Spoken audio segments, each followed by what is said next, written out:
there were 62 emerging market companies in the Fortune 500 listing. 5 years ago, there were just 25.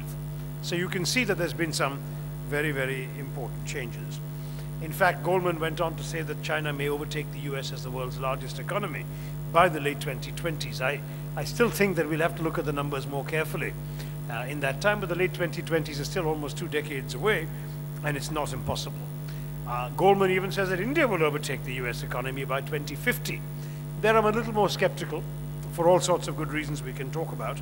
But the fact is that in either case, we're really talking only in gross terms, because no one expects the Indian per capita income to match that, or that the average Indian's lifestyle will not eclipse the average Americans by 2050, since there will be 4 times as many Indians as Americans in the world at that time.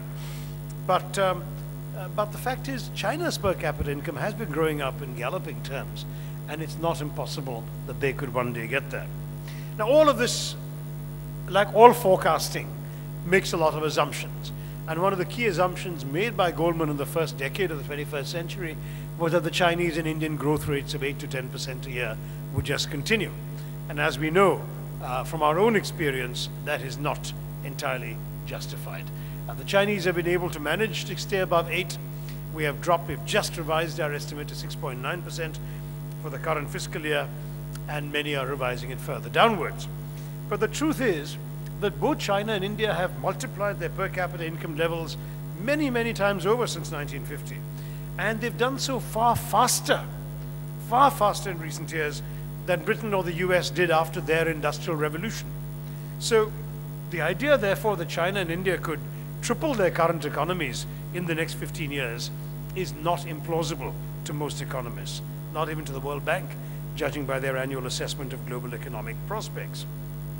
And one more striking thing which is worth mentioning, particularly to the students in this room, is that India has already emerged, according to the IMF, as the world's 3rd largest economy. Now, I know that's going to cause some confusion amongst the serious students here who know that at the moment Japan is the world's 3rd largest economy, that they have a $4.3 trillion GDP, whereas India's is only $1.3 trillion.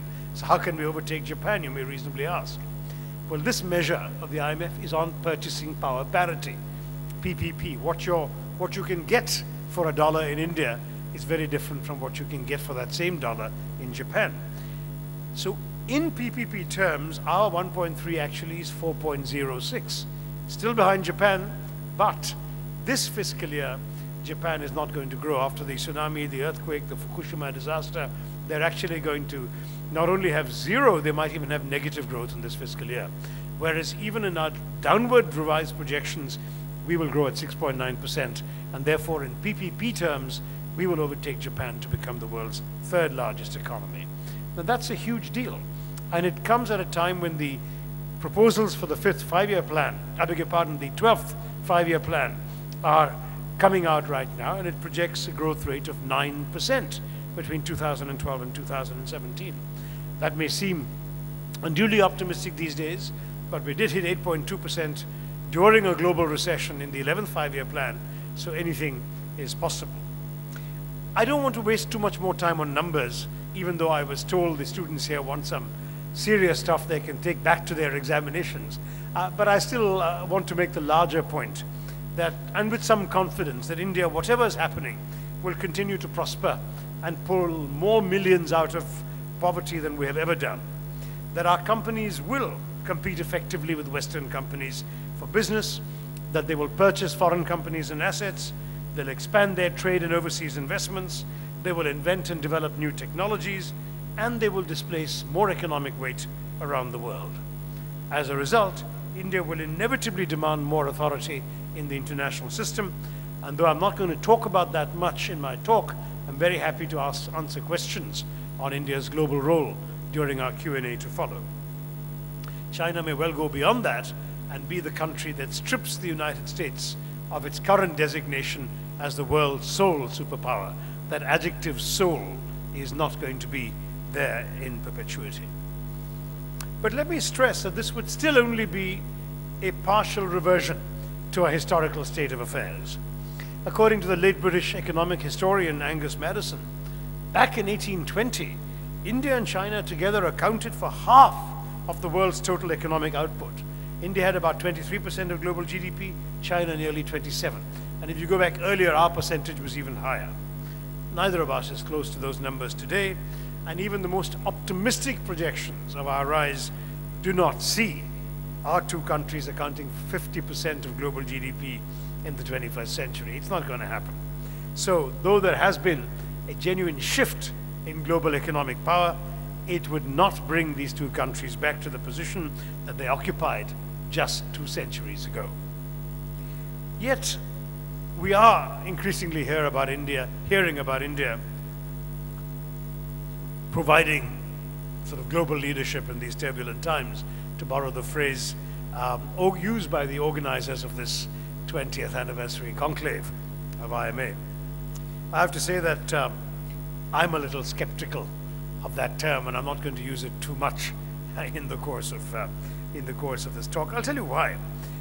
Even as an Indian politician and a former minister and so on, I've been a bit worried about the amount of hype we've been hearing about India becoming a world leader. Even the word superpower has been loosely bandied about. I made myself a bit unpopular by saying we can't be a superpower when we're still super poor. That was not well received, so I don't want to inflict it on you. But the truth is that world leadership is a peculiarly archaic notion. It's sort of redolent of Kipling ballads and James Bondian adventures. After all, what constitutes a world leader? If it's population, then we're on course to top the charts. We're going to overtake China as the world's most populous country by 2026, according to UN figures. Is it military strength? Well, we have the world's 4th largest army. Is it nuclear capacity? Well, there, we all know we have it, but we are 7th or 8th in that list of nuclear countries. If it's the economy, well, as I said, in dollar terms, it's somewhat smaller, but in PPP terms, it's now the world's 3rd largest, and we're growing. But as I said in a talk that some of you have seen earlier, I'm not sure that world leadership is what we should be aspiring to in those conventional terms. I think that what we can, however, celebrate is the leadership provided across the world by our culture, by our attractive ways of organizing ourselves, our own assets in the world in terms of soft power. And because some of you have already seen that speech, I'm not going to go back to that subject in my talk, but if others are interested in pursuing it in the Q&A, I will come back to that too. But returning to the global turbulence and the leadership issue, it is fair to say, though, that throughout the recession and the global troubles we've seen in recent years, India managed to remain the 2nd fastest growing major economy in the world, after China. And this was when most countries in the world suffered negative growth rates in at least 1 quarter in the last 2 years, in the last 3 years, I beg your pardon. What happened? What was the reason for this? And can we speak of leadership in that context? Well, I would mention 4 major factors. First, our banks and financial institutions were not tempted to buy the toxic mortgage-supported securities and engage in the fancy derivatives and credit default swaps that ruined several Western financial institutions. Second, our merchandise exports did register declines during the recession, let's face it, even 30% declines. But our services exports continued, and they did well. Third, remittances from our overseas Indian community remained robust. If you just look at the recession years in the world, $46.4 billion we received in 2008-09, the first year of the recession, $55.75 billion in 2009-10, and we're currently expecting $58 billion this year. And the bulk of this is coming from blue-collar, working-class Indians in countries in the Gulf and so on, who are sending their money home to support their families. And then the 4th and final factor is an interesting one because it does have some resonance, and that is something like 80% of our GDP does not come from the external sector, but from Indians producing goods and services for other Indians. And that is sustainable, whatever is happening in terms of the global recession.